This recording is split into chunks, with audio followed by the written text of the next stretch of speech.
podcast feito para você, empresário e empresária, que todo dia arrisca sua pele por acreditar em um sonho de ter um negócio de sucesso. Primeiramente, queria agradecer aqui os nossos patrocinadores oficiais.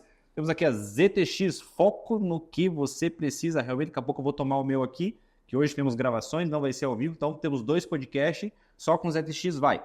E Potencial Pleno, mais que negócio, uma verdadeira escola de resultados.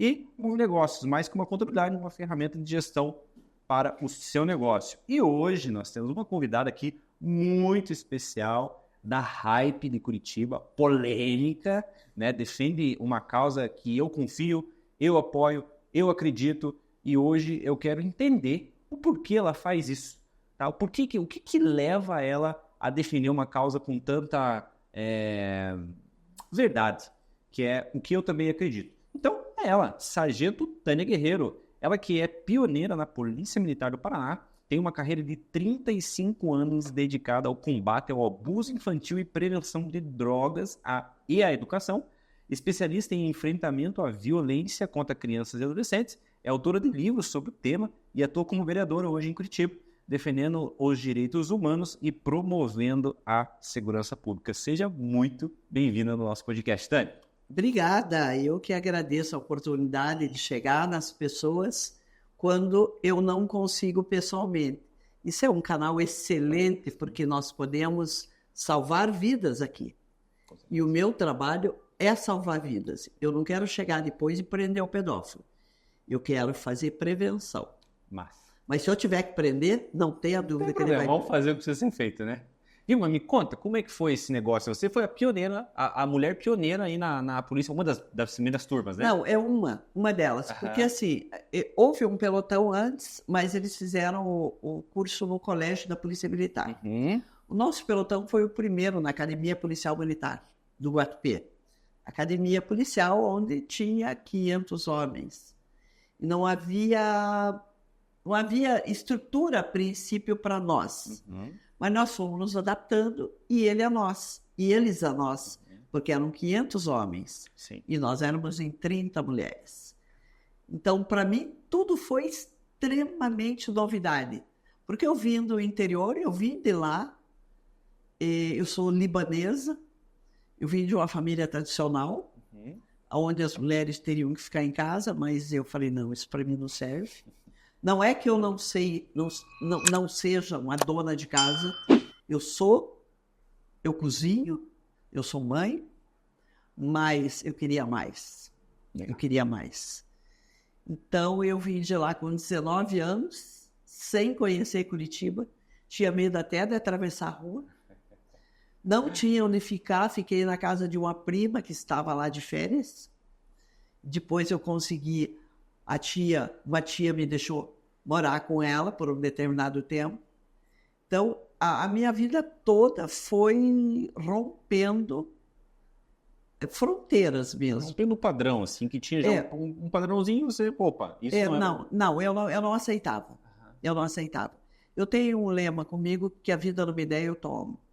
E se as portas se fecharem para mim, eu tiver direito de estar lá dentro, meto os 2 pés, derrubo e entro. Não é qualquer coisa que me derruba. A gente foi criando uma casca ao longo da vida e essa casca nos protege. Nós temos um escudo que é a nossa fé em Deus. E isso aí não tem barreira. Não tem nada que ultrapasse isso. Eu acho que ninguém é melhor que ninguém. O homem só é menor quando ele se ajoelha para orar. O guerreiro só fica pequeno quando se ajoelha para orar. Fora isso, nós somos invencíveis. E nós temos um Deus que nos fortalece. Sensacional. Essa daí é a resposta para uma pergunta que eu ia te fazer. Mas vamos seguindo, a gente vai voltar nesse tema aí. Tá? E eu não sei se isso daí é um tema que, devido ao militarismo, eu fui militar também. E é um tema que se pode falar, mas eu imagino que deva ter existido assim, um preconceito com vocês lá atrás também, as mulheres, ou não? Você acha que é algo que, assim, foi algo novo e foi muito bem abraçado, foi muito bem arquitetado? Como que a instituição em si preservou vocês também? Que tem uma questão de de adaptação. Isso. Como que foi essa fase assim também? Não foi fácil, tanto para nós, mulheres, como para eles. Teve isso da outra parte também. Também, porque eu imagino que para eles não tenha sido muito fácil. Porque o tal do sexo frágil, e que nós, ao longo do tempo, provamos que não. No início, nós tínhamos uma porcentagem de vaga nos concursos. Quando eu fiz o curso de sargento, tinha 6 vagas no Paraná inteiro. Nossa. Tinha 150 homens no meu curso de sargento e 6 mulheres. Então, você veja, nós fomos conquistando o nosso espaço. E nós não perdemos para ninguém ali dentro. Eu até comentava com você um pouco antes sobre o teste de sobrevivência na selva. Nós fomos para a selva, ficamos uma semana dormindo no mato, eram 70 quilômetros a pé, com um fuzil nas costas, que pesava, a hora que você sai, pesa 4,5 kg. E uma tonelada. À medida que você anda, aquilo você não aguenta. Sim. E quando nós chegamos lá, nós tivemos que fazer... A gente dormia no mato, literalmente no mato. Nós separamos as 6 mulheres dos homens, nós éramos em 4 pelotões. Aí, para pernoitar, o que quase não existia, porque à noite nós fazíamos instrução, era teto balaio, era tapete balaio, que era aquelas... guerrilha e contra-guerrilha. São coisas treinamentos que a gente faz na selva. E a gente dormia literalmente no mato, onde tinha ali cobra, tem muita cobra na Serra do Mar, né? Sim. Cobra coral. E tem aquela urutu, que é famosa na região. Urutu. No meio nosso ali tinha uma cobra chamada mussurana, que era uma cobra que ela não era venenosa, mas era mascote do pessoal ali. E apesar de não ser venenosa, mas ela mordia. Só que o dentinho dela era bem fininho, né? Não, eu não fui picado por ela, não fui. Mas nós tínhamos... Quer dizer, para quem é assim, muito cheio de mimimi, não sobrevive lá. Porque você tem que fazer o que os outros fazem. Eu sou militar tanto quanto aquele homem forte que estava do meu lado. Sexo frágil para nós lá é só uma frase, mas não se coloca em prática. Ali é para os fortes. Quem não é forte, que não se meta, porque não aguenta. Nossa, demais. Viu, Tânia? E você ficou 30 e quantos anos na polícia? 35 anos na polícia. Daí se aposentou. Na verdade, a gente vai para a reserva. Para a reserva. É assim, a partir dos 35 anos, automaticamente o sistema te manda para a condição de inativo. Você estava ativo, passa para a condição de inativo. Certo. Então, eu não queria ter ido embora. Por mim, eu ficaria até hoje. Mas não tem como. Aí você não tem o respaldo do Estado para continuar trabalhando. Se bem que eu não parei nunca. Eu não parei nunca de trabalhar. Então, essa daí é a questão. Daí você, hoje, você está como vereadora, né? Estou como vereadora de Curitiba. De Curitiba. E como que foi, assim, essa pivotada do militarismo para a política? Muito difícil. É muito difícil porque, inclusive para lidar com o civil, porque no quartel a ordem dada é a ordem cumprida. E nós temos um grupo de 7 funcionários. Então, eu tive que me adaptar ao sistema. A gente tem que ser camaleão. Porque no quartel é muito diferente. É muito diferente. O regime do quartel, o militarismo é muito diferente. Então, eu tive que me adaptar a eles. Eu acho que foi mais difícil para mim me adaptar a eles do que eles se adaptarem a mim. No fato de eu continuar sendo militar. Eu não deixei de ser militar. E essa coisa do militarismo eu trago comigo. E tenho muito orgulho disso. Porque eu vejo que é correto, é certo. Molda as pessoas, né? a gente não faz nada.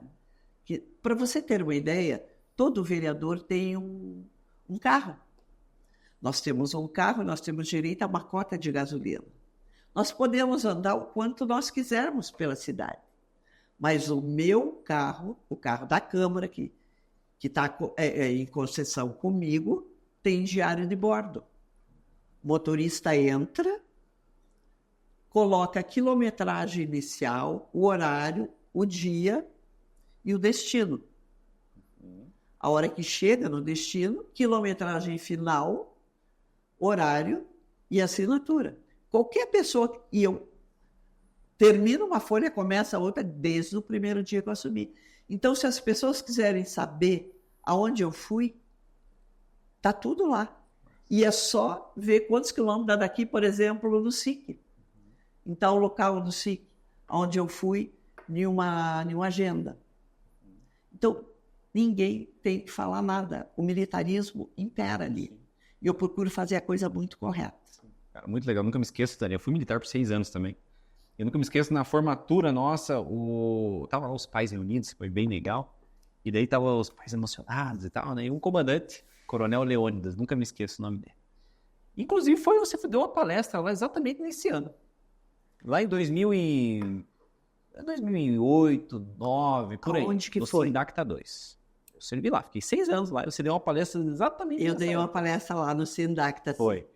E daí, eu assisti a tua palestra lá. Assisti. Assisti. Puxa, que coincidência boa. E daí o coronel falou bem assim, viu, se vocês acham que os filhos de vocês vão entrar aqui, vão se tornar homens, vocês estão enganados. Eles já são homens, a gente só vai ajustar. E o vagabundo vai ser pior, vai ficar mais vagabundo, vai ser mais pilantra. Entende? Mas a gente vai ajustar o caráter. Essa educação, realmente, ela já vem lá dos primórdios. Ok. Então aí eu entro a minha pergunta para você como um legislativo, enfim.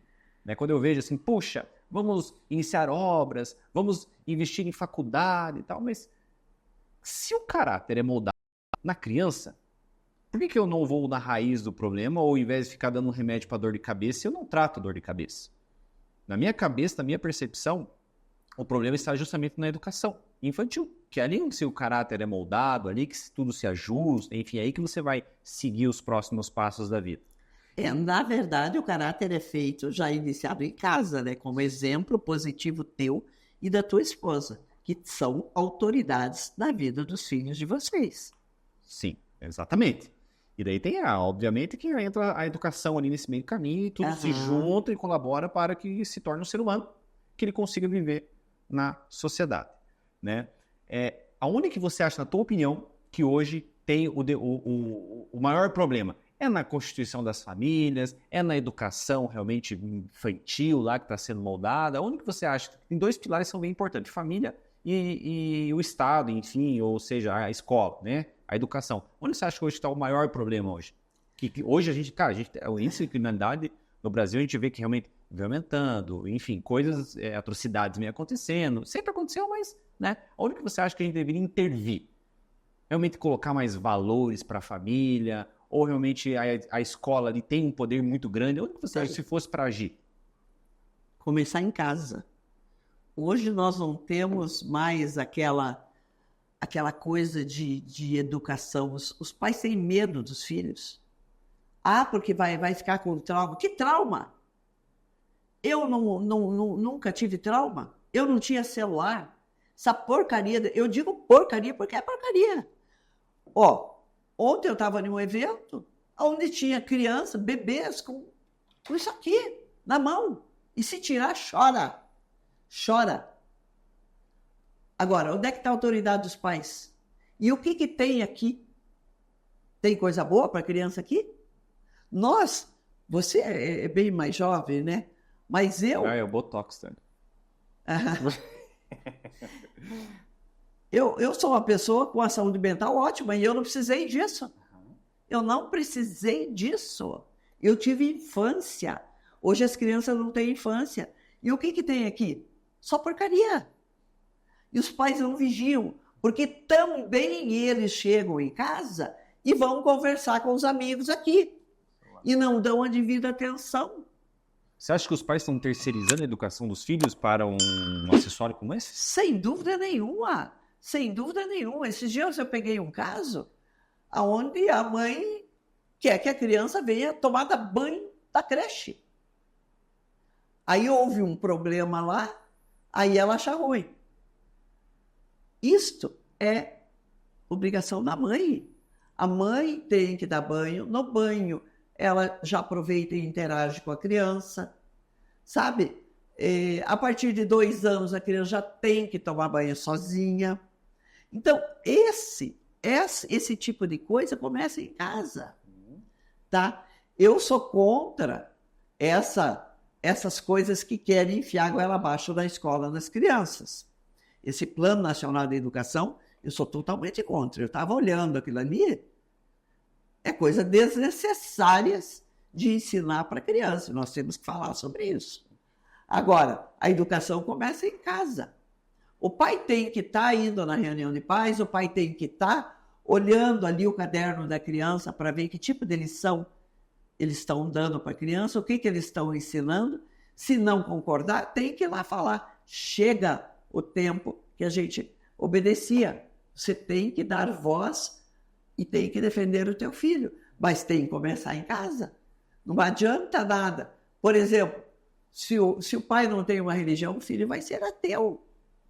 Se o pai não trata bem a esposa, se o marido não trata bem a esposa, o que vai cobrar do filho? Se esse homem é caloteiro, se esse pai é caloteiro, o filho vai ser. Então, vocês são exemplos. É vocês que mantêm a família em pé com valores. Então, e não pode terceirizar. Vai aprender na escola. Tem que começar em casa. A educação vem de berço. Isso não é só frase. Mas, se me permite, né, fazer um gancho aí, né? Como a maioria, né? Grande parte do nosso público, né? Ouvinte, né? É empresário, eu gosto sempre de fazer esses ganchos. E eu sempre falo pra galera, assim, cara, tudo, se você entender o business, entender o negócio e aplicar na tua vida, você vai ter resultados incríveis. Porque tudo, na real, é uma negociação. Um casamento é um contrato. É um negócio. Na verdade, são 2 sócios que se juntam em prol de um interesse. Enfim, então é assim. E a percepção que você trouxe, isso, quando a gente traz para o mundo dos negócios, é a cultura dentro da empresa. É a mesma coisa, a gente tem uma cultura na nossa casa. E, obviamente, o líder, quem que é o líder da casa? É o homem, né? Ou seja, a mulher ali, enfim, né, na questão da auxiliadora. Mas, geralmente, na base, assim, é o homem. Então, as crianças vão replicar. E dentro do nosso negócio acontece exatamente a mesma coisa. Se tem um líder que é caloteiro, o cara subentende que pode, essa é a prática dentro dos negócios. Claro, pode, está liberado. Exatamente. Isso também envolve educação. E você falou algo muito importante a respeito da adaptação. Que hoje eu sempre falo pra galera, cara, o melhor líder é aquele que mais se adequa. E você falou assim, cara, eu vim do militarismo e eu precisei fazer como um camaleão a me adaptar. Puxa, excelente característica e, obviamente, com isso, não tenha dúvida que você vai ter resultados incríveis. Então, se você que é empresário está escutando a gente, está aí um grande ensinamento de alguém que já tem uma trajetória e está nos ensinando aí, cara, a melhor característica realmente que você pode ter no mundo, acho que, Tânia, é adaptação e ser um camaleão de fato. Eu não sei como, que eu acho que é um dom realmente, e não é para qualquer um, que você conseguiu fazer isso na política. E eu admiro muito, né? Porque eu entendo que, assim, eu não entendo de política, tá? Mas pode ser que eu tenha falado uma besteira aqui. Mas eu vejo a política como, assim, um submundo. Um submundo. Que acontece coisas assim que, cara, você tem que ter um poder de se transacionar por todas essas regiões ali da política, enfim, que para mim eu julgo meio que, pô, será que é possível? Para mim, né? Mas você está hoje na política, talvez seja uma percepção minha, ou realmente não. Esse é o cenário ideal para mim. A impressão é que dá que, assim, só as coisas que existem muito lobby, existe muito interesse, que são defendidos de forma árdua. Eu não vejo, assim, uma causa nobre como a sua, que é o combate à pedofilia, com tanto holofote que nem merecia. Entendeu? Eu não vejo. E agora eu não sei se isso faz parte do jogo, é assim mesmo. Como que é? Você acha que a política realmente apoia essas causas nobres ou existem realmente grandes interesses envolvidos e, puxa, daí é aquele negócio, manda quem pode, obedece quem tem juízo? Olha, quando eu decidi entrar para a política, foi de tanto eu ver impunidade. O que eu percebi? Tudo é política. Eu não gostava de política. Eu falava mal dos políticos. E depois eu entendi que se os bons se calarem, o mal toma conta. Não tenha dúvida disso. Tem gente mal intencionada? Tem. Mas tem muita gente boa também. E os bons têm que se candidatarem para estar lá. Porque senão os que estão lá com interesses escusos vão só aumentar, só criar asa. Sim. Por isso nós estamos lá. Eu entrei para a política sem... Por quê? Porque eu queria tipificar a pedofilia no Código Penal como um crime. Como vereador eu não consigo, mas as mais altas torres se iniciam no solo. Sim. Eu tenho que começar por aqui, eu tenho que aprender aqui, eu tenho que entender o que é a política para eu chegar depois, quem sabe, lá. Mas aqui eu já consigo fazer a diferença. E não é tudo que falam da política. Por exemplo, você faz um projeto de lei. Um projeto de lei para beneficiar as crianças, que é a minha pauta. Eu estou há 34 anos trabalhando nisso. Sou pós-graduada em pedofilia, trabalhei na Interpol, em Budapeste, na Hungria, trabalhei no Canadá, na Interpol, trabalhei em Cartagena, na Colômbia. Então, eu sei como é que funciona lá. Eu preciso trazer para cá. Eles não sabem. Um é especialista em uma coisa, outro é especialista em outra.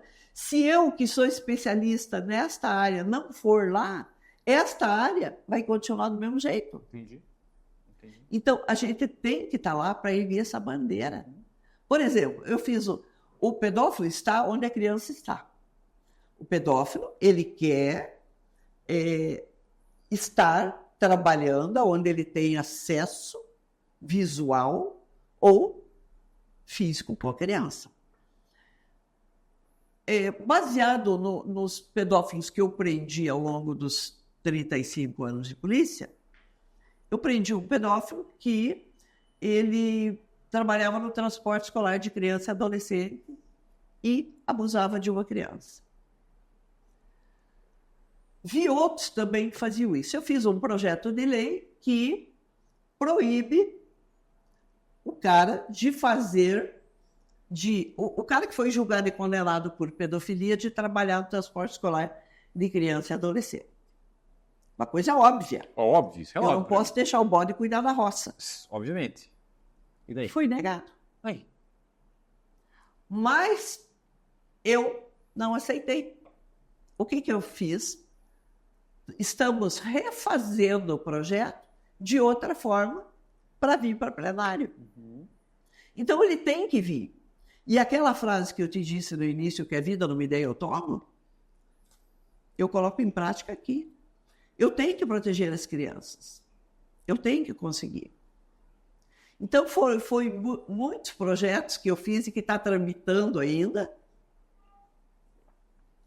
E outros que não passaram. O que eles alegaram nesse?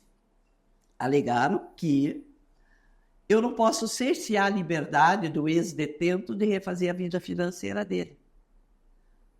Só que ele pode trabalhar no que ele quiser, menos cuidando de criança. Então, eu não aceitei e não vou aceitar. Está sendo feito de outra forma e vai ter que passar. Porque lá tem várias comissões. Passa por uma comissão, passa por outra, depois, por último, vai para a CCJ. Passou por lá, fica na fila para vir para plenário. Vem e passa. Se vier, todos os que estão ali, com que eu vou usar a tribuna para defender o meu projeto, eu consigo fazer passar. Porque ali, sabe, cada um defende seu interesse. E o meu interesse é defender as crianças. Eu não estou lá para defender qualquer outra coisa. Eu estou para defender as crianças. Claro que o meu papel de vereadora, eu trabalhei nos 75 bairros de Curitiba, fazendo obras, asfalto, revitalizando praças, principalmente colocando luzes, pedindo para colocar mais poste, mais luminária. Por quê? Porque o escuro é onde o assaltante age. E esta visão tem quem já trabalhou na base, quem já trabalhou lá para saber. Então, por isso que nós temos que estar lá. Sim, eu concordo com você. A gente tem que estar lá, porque se nós não tiver, outro ocupa o nosso lugar. É verdade. E esta vaga tem que ser de quem defende a criança. Eu ocupo uma vaga e eu não vou desistir. Por exemplo, eu fiz uma sugestão e foi aceita para a gente capacitar todos os professores do município de Curitiba. Eu só posso atingir aqui, só o município. Todos os professores do município de Curitiba serão capacitados na área de pedofilia para entender como é que a criança abusada se comporta. Por exemplo, segunda-feira é o Dia Nacional do Abuso Sexual nas escolas. O comportamento dele na segunda vai ser mais acentuado do que nos outros dias. Então, como é que o professor vai perceber isso? E se perceber, o que fazer? Então, já foi capacitado uma leva, nós vamos continuar a capacitação, porque são muitos professores, e não só os professores, mas a tia da cantina, porque a criança abusada, ou ela come compulsivamente, ou ela tem ausência de apetite. A tia do pátio, porque a criança abusada, ou ela fica apática, ou ela sai distribuindo bordoada para todo mundo. Então, ela vai perceber. A tia que recolhe o lixo, que faz a limpeza, zeladora.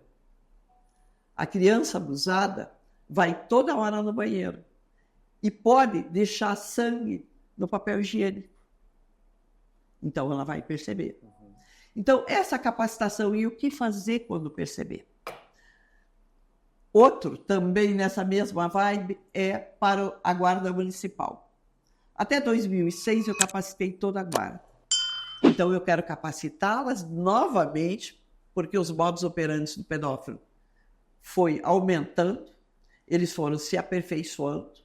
Então, nós vamos capacitar os já capacitados e vamos capacitar o resto. O que fazer quando atender uma ocorrência envolvendo vítima e agressor? Uma reciclagem. Uma reciclagem. Mas tem gente que nunca passou pela palestra. E o porquê não perguntar para a criança o que aconteceu? E o porquê não querer fazer justiça com as próprias mãos? Porque dentro daquele pano, atrás daquele pano, daquela farda, tem um pai, tem uma mãe. É isso aí. Né? E aonde encaminhar esta criança? Para onde encaminhar? E também a capacitação para toda a saúde. Por que para a saúde? Porque o agente de saúde vai de casa em casa aferir a pressão, visitar os idosos ali, para levar o medicamento, e normalmente os netos estão ali. E ele vai perceber o comportamento diferenciado dessa criança. Se houver alguma coisa, vai acender o alerta. E ele pode acionar o conselho tutelar para observar. A escola que a criança estuda é uma rede. Porque na escola que a criança estuda, o professor pode perceber também, porque já está capacitado. O alerta foi dado pelo agente de saúde e também nos UPAs. Assim como no Hospital Pequeno Príncipe e outros hospitais que atendem criança. Você tem bastante trabalho pela frente aí, viu? Eu já comecei, eu já iniciei. E isso para mim não é trabalho, isso para mim é missão. Opa, viu? Não fala nisso ainda. Vou entrar nesse tema aí. Calma lá. Eu quero só entender o porquê a pedofilia. Por que você escolheu esse tema? Não escolhi. Eu comecei a trabalhar com criança desaparecida em 1992. Foi um caso específico? Foi uma escolha tua ou caiu no teu colo? Ó, acha a criança. Caiu no meu colo pelo seguinte. Eu era do serviço de inteligência da Polícia Militar. Eu saí da academia de polícia, soldado, e fui para o serviço de inteligência. Fiquei 20 anos lá. Eu fui a única policial do serviço de inteligência por muitos anos. Como, sendo a única policial ali eu trabalhava com crianças. Qualquer ocorrência que tivesse crianças era para gente. Ah, entendi. Nós éramos polícia dos polícias e tinha as ocorrências que a gente atendia. Começou a desaparecer uma criança a cada 2 meses. A primeira foi em 88, depois foi indo, 91 pegou fogo. 91, 92, pegou fogo o negócio. Aí quando o Guilherme Caramês Tiburcio desapareceu, a mãe dele, Arlete Caramês, fundou o Movimento Nacional em Defesa da Criança Desaparecida e Vitimizada. Esse movimento nacional precisava ter policiais. Ela era presidente, mas precisava ter a força policial. E eu fui chamada para trabalhar, já que eu era de serviço de inteligência. Aí depois veio outra, nós capacitamos outras policiais ali e veio outras. Então, eu trabalho com criança desaparecida desde que o Guilherme desapareceu, desde 92. Só que daí começou a desaparecer criança, e nós fomos entendendo que a criança até 8, 9 anos, ela era levada. Com 10 anos, 11 anos, 12 anos, 13 anos, ela empreendia fuga. E eu, poxa vida, mas empreender fuga por quê? Muitas eram porque apanharam, ou porque, aí quando é mais velha, porque a mãe não deixou namorar, não deixa sair, não deixa ir para balada, não sei o quê.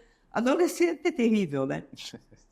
Mas tinha umas que nós achávamos e elas diziam que não eram elas. E a gente tinha as características e a foto. Naquele tempo não tinha ainda a rede social, né? Tínhamos lá uma cicatriz, uma pinta que identificava e a gente via que era criança. E ela não queria retornar. Mas nós entregávamos do mesmo jeito. Eu sou comissária de menor voluntário. A gente entregava do mesmo jeito para os pais. E a gente via o desconforto dela Em voltar para casa. em voltar para casa diante dos pais ali. Era obrigada a voltar. E dali um tempo eu empreendi a fuga novamente. Aí eu fui entendendo que se tratava de abuso sexual. Caramba. E aí desapareceu 2 crianças em Bruxelas.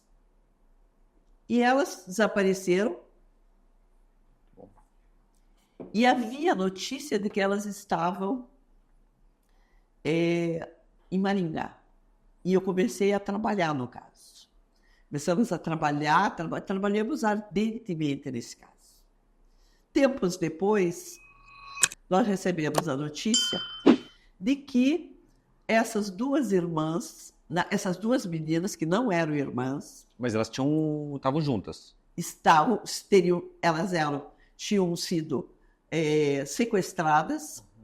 A gente chama de sequestro, mas na verdade não é, porque para caracterizar sequestro tem que ter pedido de resgate. Tem que ter dinheiro envolvido, né? E elas foram mantidas num porão de uma casa em Bruxelas. O casal que manteve elas ali abusavam delas e filmavam. E vendiam para a Deep Web, que é um lixo da internet. Junto com eles tinha uma terceira pessoa que era sócio deles. E o casal foi preso por furto. E ficou 4 meses preso e o sócio vazou com medo, fugiu. E essas crianças acabaram morrendo de fome, trancadas no porão. Meu Deus. Os vizinhos sentiram o cheiro, chamaram o bombeiro localizou elas. E outros corpos enterrados no quintal. Então, aí eu comecei a me interessar pelo caso. Eu não me capacitei, eu fui capacitada. E capacitada por Deus. Porque eu não teria a mínima condição de fazer o que eu faço hoje se eu não tivesse um Deus muito presente na minha vida. Porque as coisas que eu recebo, eu tenho certeza que você não teria coragem de ver os vídeos. E eu recebo como denúncia. São coisas pesadas, são coisas que mexem com a gente. Porque são bebês, são crianças deficientes que são estupradas, que são abusadas por pais e mães. Meu Deus. Então, quando eu estava em um evento em Faxinal do Céu, eu já era do PROERD, Programa Educacional de Resistência às Drogas e à Violência. Eu comecei a trabalhar com isso quando eu era do Serviço de Inteligência. Eu trabalhei depois que eu entendi, eu atendia casos, eu prendia pedófilo, eu cumpria mandado de prisão, eu ia atrás. Eu entendi que eu precisava de mais. E mais, e mais. O que eu estava fazendo era insignificante. Eu prendi o pedófilo, mas a sujeira já estava pronta. O dano já estava instalado naquela família, naquela vítima. Então, eu decidi, e Deus decidiu por mim, e me capacitou em fazer palestra, em fazer capacitação para profissionais, mas principalmente para pais. Ensinar os pais como cuidar para que esse filho não seja abusado. Para que a gente não precise estar atendendo casos de pedofilia. É trabalhar a raiz do problema. A raiz do problema. Eu entendi que enquanto eu estava prendendo pedófilo e encaminhando as famílias para a delegacia, para os exames de conjunção carnal, que precisa provar, eu estava enxugando gelo. Tratando só o sintoma, que nem a gente falou a respeito. E não estava tratando a raiz. O pedófilo, ele brota. Em 2 ocasiões, o pedófilo se torna pedófilo. De 25% a 30% quando ele é abusado. Né? Então, ele foi abusado. A criança abusada, por exemplo, ela repete o abuso. Ela pode repetir. Não é que toda criança abusada repete, mas ela pode repetir. Não para sentir prazer, mas para repetir a brincadeira, entre aspas. Né? Porque tem pedófilo que prefere bebês, tem pedófilo que prefere criança de 2 anos, 3, 4, 5. E para ela é um carinho. Ela não entende aquilo como agressão. E aquela brincadeira que fazem com ela, ela vai repetir com os outros. E se ela não for parada, ela vai continuar. É a brincadeira. Então a gente... Isso ela leva para a vida adulta, daí. Não, ela tem que parar. Tem que parar. Ela tem que parar. Ela não pode dar continuidade. Desculpe. E então eu comecei a fazer palestra. E descobri que em uma outra ocasião o pedófilo se transforma em pedófilo. E isso nós temos em todos os lares, em todas as famílias, que é quando o adolescente, a criança se torna adolescente. Quando ele tem aí 12, 13, 14, 15, 16, 17 anos, descobre que o órgão genital dele não é só para as necessidades fisiológicas, mas ele consegue sentir prazer se ele se tocar. E ele quer fazer sexo. Aí tá lá o celular, que o pai e a mãe não teve autoridade e liberou. E ele começa, e o computador, ele começa a pesquisar e a ter acesso à pornografia. E começa a se masturbar. E quer fazer sexo. Se não tem uma parceira, uma namorada, que às vezes tem. Se ele não tem uma namorada, ele vai tocar no irmãozinho que divide o quarto com ele. Ou a irmã, ou a prima, a priminha, ou o priminho. A criança que ele pode dominar, porque o pedófilo é covarde. Ele é covarde. ele vai no mais fraco, porque ele domina. Ele domina. E aí está um pedófilo em desenvolvimento. Nesta fase de 12, 13, 14, 15, 16, 17 anos. Tá criando, tá modelando o perfil de pedófilo. Ele tá, se ele não se segurar ali, se ele tocar uma vez, ele não para mais. Caramba. E daí? E agora eu te pergunto, existe tratamento? Eu ia te perguntar agora, existe? Tem como reverter isso depois de... Beleza, seguiu ali 2, 3 anos nessa prática, daí depois, 22 anos, 23 anos. Como que tem como parar? Resolve? Não. Tem um tratamento? Não? Não existe tratamento para pedofilia. Não existe... Veja, não existem laboratórios que estejam estudando o comportamento ou nos presídios, gente estudando aquele comportamento, mesmo porque ele é igual a nós todos. Ele não tem diferença nenhuma. O pedófilo tem vida sexual normal. E ele ama aquele filho, ele trabalha para sustentar, ele trabalha para dar uma roupa boa, para pagar um colégio bom, ele faz isso. Não, pera. Aí agora pensando o seguinte, ele abusa do próprio filho, o pedófilo. 90% dos casos de pedofilia é no âmbito doméstico, com ligação doméstica. É família, é pai, mãe, irmão, avô, avó, tio, padrasto. 67% dos casos de pedofilia com padrasto, 20% com pais. 10% dos pedófilos são mulheres, 90% são homens. E essas mulheres, elas tanto podem ser alheias, desconhecidas, como ela pode ser avó. Eu tenho o caso de avó, eu tenho o caso de irmã, eu tenho o caso de tia, de prima, de madrinha. Mas o que mais me assusta é 90% das mães de vítimas, esposas de pedófilos ou irmãs de pedófilos são coniventes. 90%. O que vem para nós, autoridades policiais, nós, conselheiros tutelares, delegacias, é 20%. 80% está debaixo dos lençóis e o segredo da família.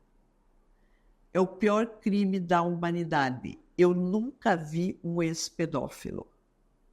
Eu já vi senhores de 80 e tantos anos, 86, 87 anos, impotentes sexualmente, que abusam de criança.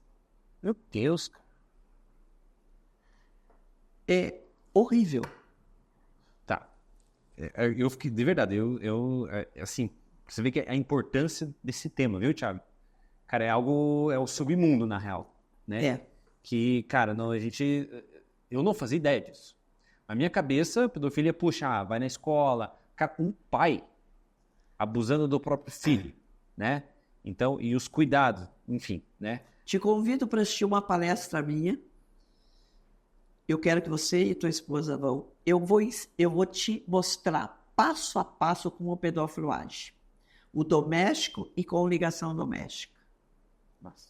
Cara, é só para quem trabalha com isso, para ver até onde vai a capacidade do ser humano. E não adianta chamar de animal não, tá? Porque os animais defendem a cria.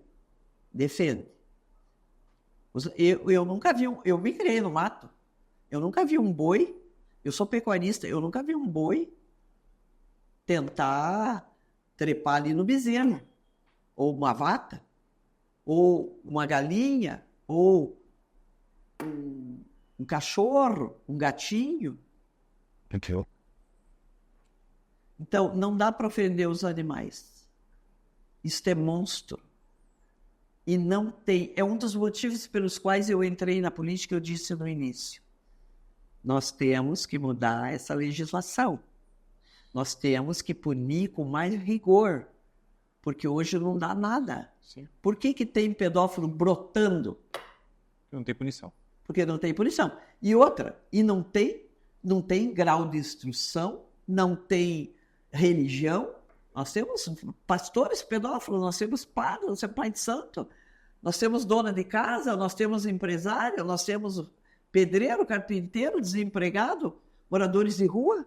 Não tem profissão, não tem gênero. Não, mora em uma mansão, mora num casebre. Não tem classe social, não tem grau de instrução, não tem saldo disponível para saque. Só um pouquinho, Dani. O que é, Thiaguinho, que você precisa aí, mano? Tá mandando eu cortar o quê? Não, 6:30 seria pra você. Pô, eu não fiz uma pergunta crucial pra resolver fechar o podcast aí. Quanto tempo você tem mais pra nós? O papo tá bom. Se deixar, vai ter. Ei, você tem que encerrar? Que horas são? Agora é 6:30. Tem agenda agora? Eu vou te fazer uma última pergunta, então, pra gente encerrar. Não, pode fazer. Que espere. Então tá bom. Fala que você estava no podcast e o papo tava bom. Duas perguntas. Oi? Tem? Qual a pergunta? Existe um perfil, se tem um perfil, uma característica, ou é literalmente qualquer um? Peraí, deixa eu ouvir direito. Se existe algum perfil, alguma coisa que identifique essa pessoa, ou é que processão, qualquer uma, concentração. Você pode ser o teu colega de trabalho. Pode ser a tua esposa. Pode ser o teu pai, o teu irmão. O marido daquela esposa ali. Ela não vai saber nunca. Nunca. Se o cara é pedófilo. Nunca. Jamais ela vai saber se o cara é pedófilo. Nunca. Só sabe quando a vítima se comportar de forma diferente. Cara, olha que louco, olha que... Cara, que sinistro, mano. Quando você já deve ter visto muita coisa, né? Qual o controle, como que você conseguiu ajustar o teu controle emocional para não chegar lá e querer meter um soco na cara de um vagabundo desse, que tá ali abusando de um bebê, um pai, um padrasto? Como que você consegue organizar isso na tua cabeça? Olha, Ou às vezes sai do controle e dá um soquinho mesmo. primeiro que se eu der um soco num cara desse, eu sou excluída da corporação. Sério? Os direitos humanos vêm para cima de mim, que é um terremoto. Nós não podemos fazer nada. Nós temos que algemar o jaguara e conduzir para uma delegacia se for pego em flagrante. Por exemplo, se vier a notícia do abuso, veio a notícia, criança foi abusada, vai se fazer exame de conjunção carnal. É um dos meus projetos também, para que no nosso município de Curitiba, esse exame de conjunção carnal seja feito no Hospital Pequeno Príncipe, que é o nosso aqui de Curitiba, e não no IML. Nós estamos costurando isso. Por quê? Porque o exame de conjunção carnal é um exame desagradável, tanto para menino como para menina. Ele vai examinar ali para saber se houve rompimento, se está machucado. O pediatra vai fazer isso com mais delicadeza, com mais jeito. O ambiente naquele local é lúdico. A criança vai se distrair olhando para os desenhos da parede ou está passando ali um filminho. Já em outro local não tem. Sim. Pior ainda mais. Então, faz-se o exame de conjunção carnal. O pedófilo doméstico, com ligação doméstica, que é 90% dos casos de pedofilia, a última coisa que ele vai fazer é penetrar. Ele vai abusar de várias maneiras. Sexo oral, se esfregando na criança, até ejacular. Eu estou falando de homens, de pai, que termina de manter relação sexual com a esposa e vai lá no quarto da criança.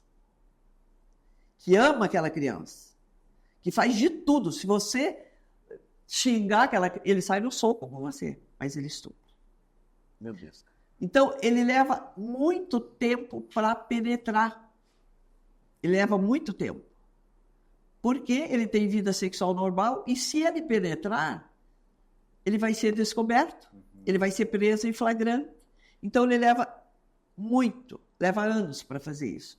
O abuso é continuado. E se tem mais criança na família, digamos que ele tenha sobrinhos ou que ele tenha netos, ele vai abusar de todos. Quando se tem um pedófilo na família, tem gerações abusadas. Ele abusa da mãe, ele abusa da filha, ele abusa da neta, E quando ela tiver uma determinada idade que já tenha penetração e que ela vai ter filho dele, ele vai abusar daquele outro bebê. Agora, veja bem, se não houve a penetração, então o exame de conjunção carnal vai dar negativo.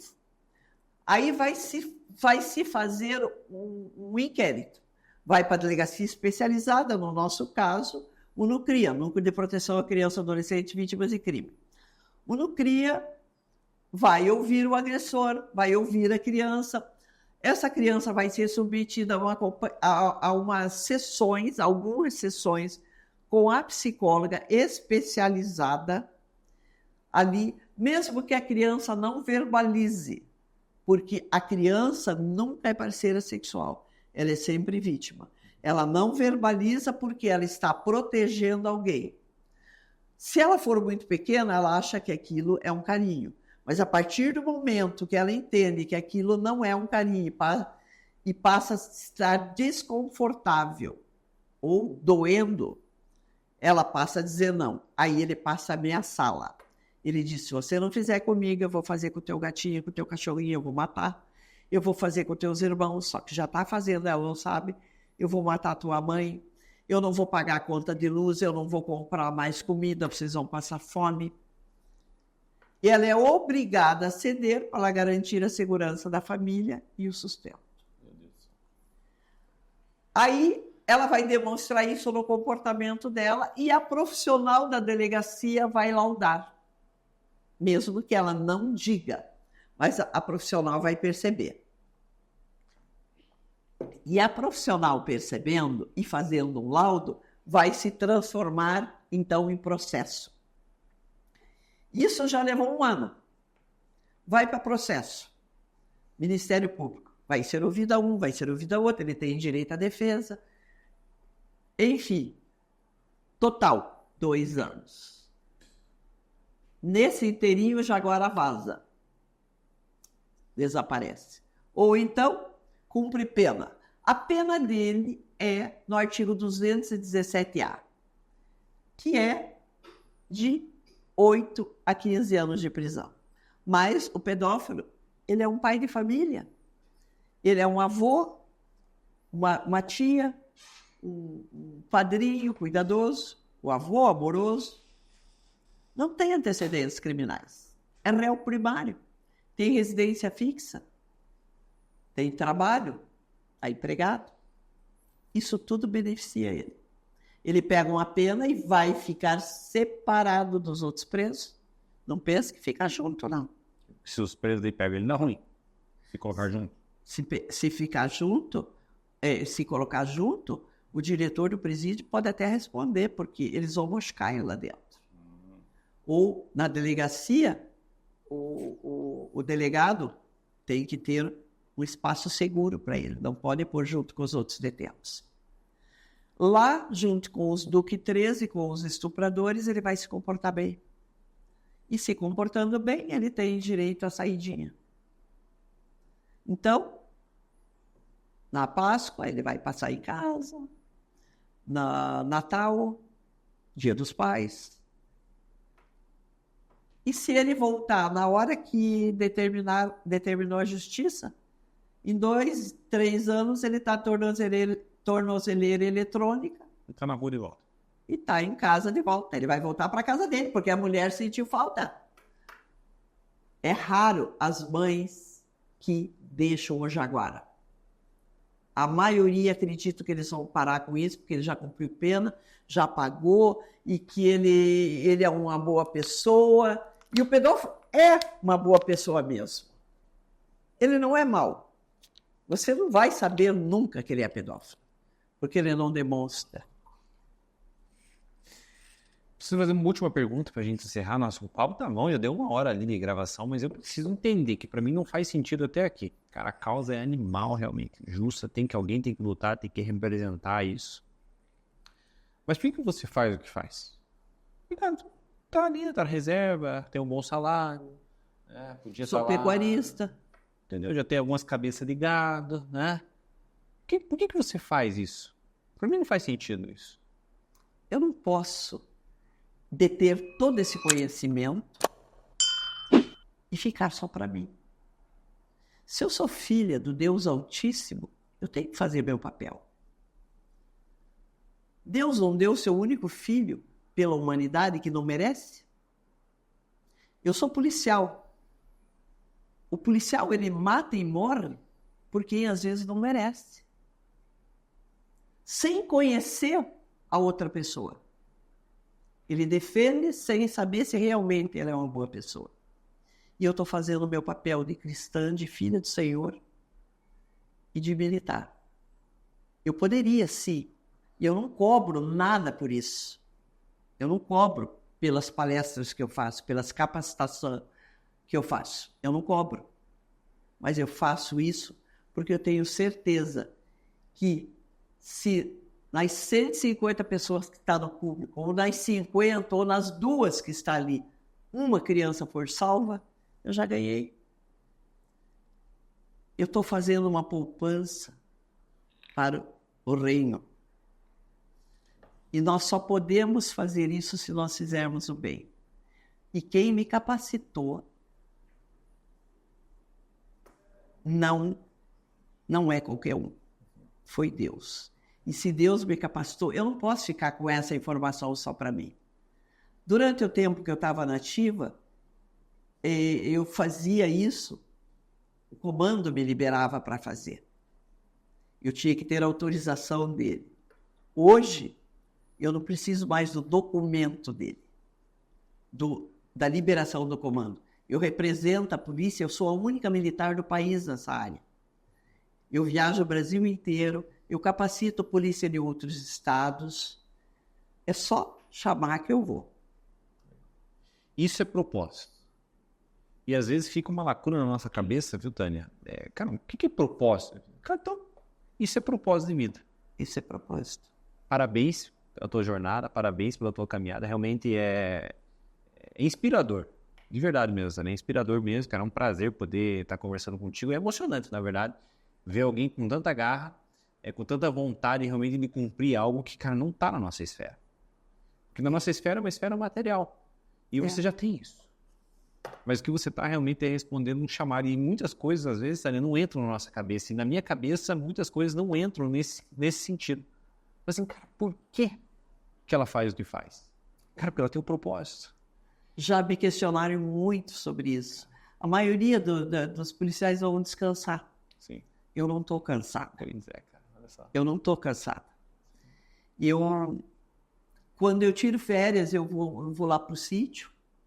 Aí eu vou ver minhas coisas. Por aqui, a gente controla lá. Mas Deus cuida. Top demais. Parabéns pela tua história.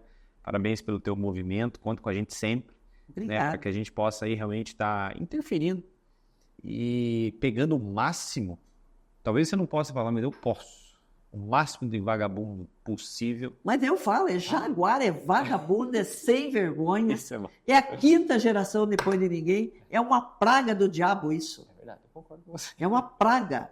É uma erva daninha. E aonde ele vai, se ele puder, ele toca na criança. Aonde ele vai. E é covarde. E eu digo para você que louco ele não é. Porque é doença. Se for doença, eu tenho a cura. Não é doença coisa nenhuma. Porque se fosse doença, eu já aprendi. Peguei pedófilo, que foi pego em flagrante e ele culpa a criança. Olha só, cara. E ele diz, não, ela que quis, não fui eu. Eu fiz porque se eu não fizesse, vocês iam fazer. Não. Então eu faço porque aí eu sou mais delicado. Olha só, não tem como. Aí durma com um barulho desse. Uhum. Nossa, não tem como. Eu peguei caso de criança com 8 dias de vida. E agora eu coloquei nas minhas redes sociais uma criança com 5 dias de vida. Eu não trabalhei no caso, eu só fiquei sabendo através da mídia. Ainda o cordão umbilical não havia cicatrizado. Uma menina dilacerou o órgão genital. É o avô, o agressor. Olha, meu Deus do céu. E veio me dizer que é doente. O cara, quando é doente, ele não quer saber se a plateia está olhando, se tem testemunha. Ele é louco. Baixa as calças e pronto. Agora, o pedófilo, Não tem público para ele, não tem plateia, só ele é criança. E longe do raio de visão de qualquer pessoa. Ele só age, ele e a vítima ali. É sutil ainda. É sutil, é astuto, é oportunista. É o pior crime que eu trabalhei ao longo do meu tempo de polícia.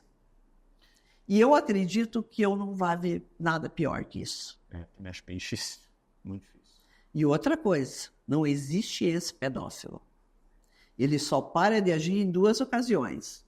Quando preso e depois de morto, ele é capaz de abusar do capeta no inferno.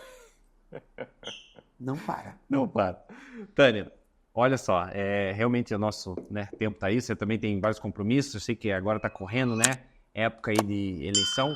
Que Deus abençoe e te dê graça, que você possa estar seguindo também, representando ele aqui, cuidando das nossas crianças, nesse movimento lindo que você tem feito aí, tá? Gratidão, mais uma vez, parabéns também, mais uma vez, por esse movimento aí, conte com a gente, vamos aproveitar o nosso canal também para pulverizar isso daí, que nem eu hoje realmente aprendi várias coisas com você, e muitas pessoas, às vezes, elas não têm essa consciência, e às vezes tem alguém do lado, uma criança, um filho, uma coisa que está sendo abusada, simplesmente pelo fato de não ter consciência.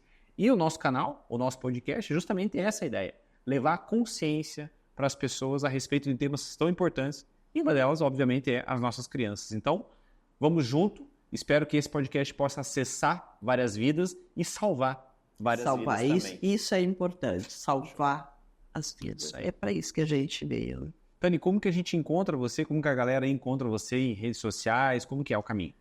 Então, eu tenho o TikTok, tá lá, Sargento Tânia Guerreiro. Legal.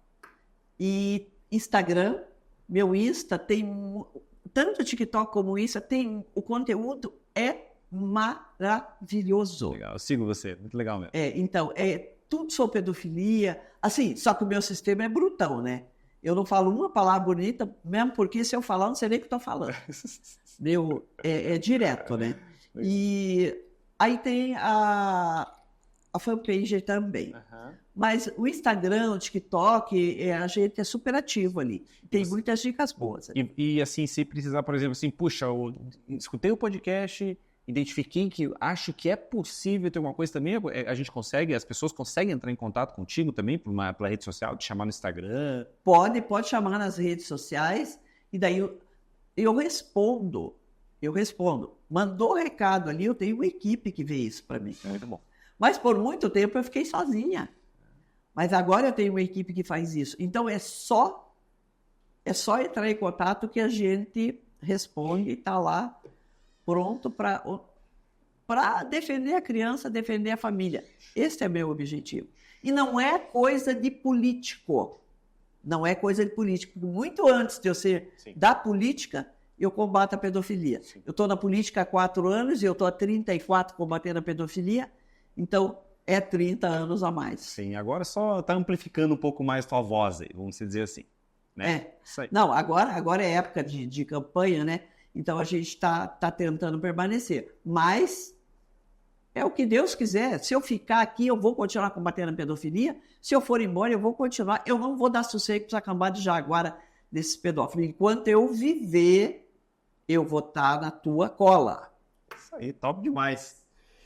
Tânia, então mais uma vez gratidão. Já demos os canais aí, como que você vai encontrar ela nas redes sociais. E o nosso último agradecimento aqui a nossos patrocinadores, ZTX14. Descubra seu potencial cognitivo com o ZTX14, um suplemento em shot com fórmula exclusiva, feito de ingredientes naturais. ZTX14 é o foco que você precisa. Potencial Pleno é uma escola de resultados dedicada a potencializar a maior matéria-prima que existe, a vida humana. Você veio ao mundo para ser dono de si mesmo, da sua empresa, da sua carreira e da sua vida. Potencial Pleno, muito mais negócio, uma verdadeira escola de negócios, e também a Move Negócios, que foi a nossa primeira patrocinadora, está conosco até hoje, uma empresa de soluções de gestão contábil e financeira para pequenas e médias empresas, inovadora, eficiente e proativa. Utiliza a tecnologia de ponta para simplificar e trazer a praticidade ao dia a dia ao empresário. Move Negócios, mais que uma contabilidade, uma ferramenta de gestão para o seu negócio. É isso aí, Arquivo 101, gratidão aí. Hoje está sendo representado pelo Jonathan, brabão, está fazendo as captações para nós hoje aí. Temos também uma convidada, Tânia, né? Quem que é? Qual o nome da sua convidada? A Gisele. A Gisele também está acompanhando a Tânia. Gratidão por estar acompanhando. A gente já chegou aqui também o nosso próximo convidado, Matheus. E Thiaguinho, gratidão aí também por estar fazendo o nosso movimento aí. Tânia, mais uma vez, então, vamos junto. Conte com a gente nesse movimento seu aí, tá? Vamos colocar e empreender forças para que você continue lá representando essas crianças e cuidando delas para nós. Tá bom? Obrigada. Deus abençoe vocês pela oportunidade. Amém. Tamo junto.